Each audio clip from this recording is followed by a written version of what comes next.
We both eradicate people.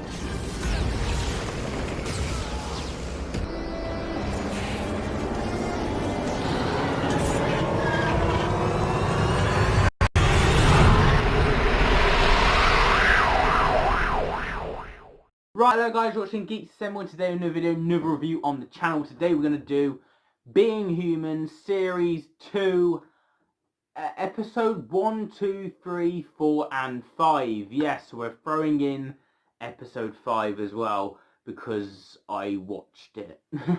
I couldn't stop watching, so I just decided I'll review 5 as well, even though the thumbnail and the video states 4. Anyway, without further ado, let's get on to it. The first one, so I'm not going to even talk about them in stages, I'm just going to talk about all 5 in as a whole. So this series so far for Series 2, really interesting. It's on the same level as the first one, and I really enjoyed the first series. Check out my review because it's already out on the channel. But yeah, this first 5 episodes we've got Mitchell trying to control the vampires and keep them on check because the vampires are going chaos, and the main guy who was the bad guy of the vampires, he died by George, and George ate him, and when he was a werewolf, and the vampires know about that and they're after him quite a lot. You've got these two of the main characters who are in it, and George gets to have sex. Good on George, and but he's also cheating on his missus, so that's not that good as well. But you know, and then you've also got the other guy who's the vampire, who's going out with her, that woman who's George having sex with, and he's quite a popular vampire, well known and established, who later come to an agreement with Mitchell, who's trying to control the vampires. They're all trying to keep them in a group, and it's like a therapy session. Hello, I'm Connell, I'm an alcoholic. It'd be sort of like that thing for the vampires. Hello, I'm a vampire and I'm an alcoholic, and I'm going through that process. But Mitchell's trying to keep that guy on side because he's a popular vampire, and if he can prove he's doing it, even though he's not, he's sneakily still killing people and drinking their blood. But he's going to pretend to the rest of the vampires he's not, to try and get the other vampires on side and try and not drink blood as well, because Mitchell's trying to change them all. You have that going on throughout the course of the 5 episodes, and him having to prove that as well. Mitchell's had to kill off one of the vampires and break their teeth and stuff like that, because what they did in the olden days of vampires, because he needs to prove he's still top dog, and this is why you have to listen to him. Otherwise, he'll do stuff to you. So you have to do what he says. Otherwise, he's just going to be a walk in the park. So he has to prove himself as well. You've got Annie learning how to be a ghost a lot more. The powers are coming in. She meets another ghost person who is a World War person. And she's also met another guy, and she's trying to work at a pub.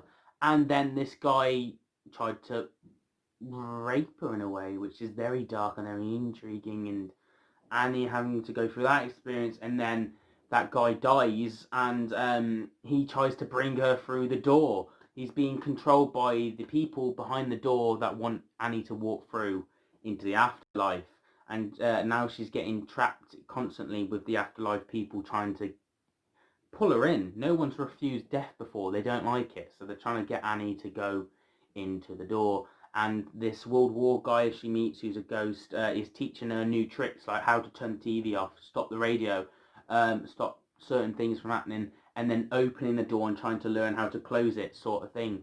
And that process goes through, and we get to see that journey, and that's really cool. The guy leaves it by the end of the episode, and Annie's on her own again, but she knows a lot more, and she's well known. And we also get to see her tasting food for the first time, which is lovely to see. Then we have George's missus can't cope anymore, so she's gone off. But before she went off, we learned that scratch she had, she's turning into a werewolf. She turned into one in the first episode, didn't like it, she had to go off on the run, and she knew it would destroy George. So she's gone off, and George is left to basically need to do stuff. He needs to get his mind off his missus, so he starts, and he manages to persuade him to help this woman who needs dating. And we have a weird episode with that episode 4 of them talking about dating and stuff, which is very weird and not the best, to be fair. And then episode 5, he actually falls for someone else he's trying to work with, and trying to be a teacher for people that don't understand English.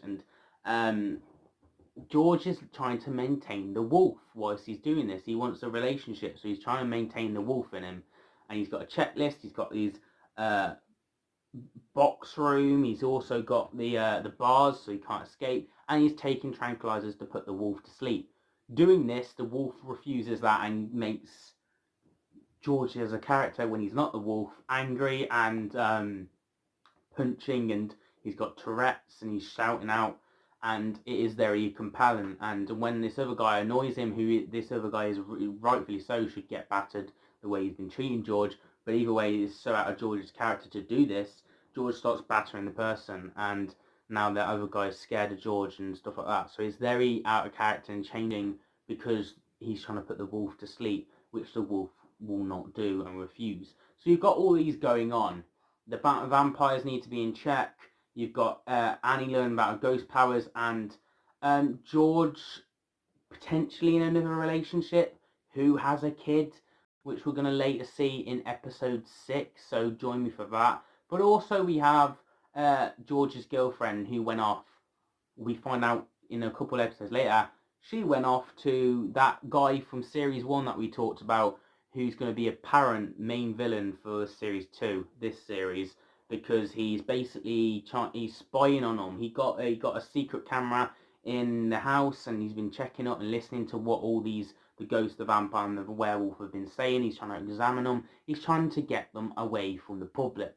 He's trying to trick them, and doing this, he managed to get George's girlfriend, who is turning into a werewolf, and him trying to do that. And we also have the vampire with Mitchell also falling for a trap.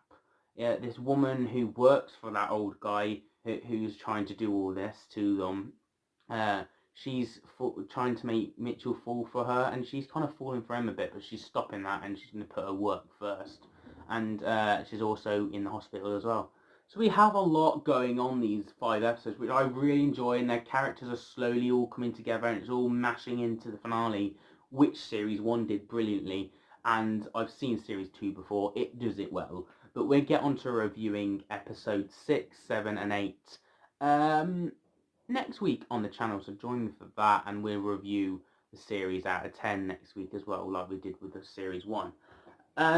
Yeah, I found this to be quite an intriguing one. It gets better as the series goes on, and yeah, really enjoyable. A lot more character development with these characters, and just a strong overall stuff, and the music is incredible. So yeah, that's my thoughts on my opinion, guys. Let me know yours down below. Give this video a thumbs up if you enjoyed the video.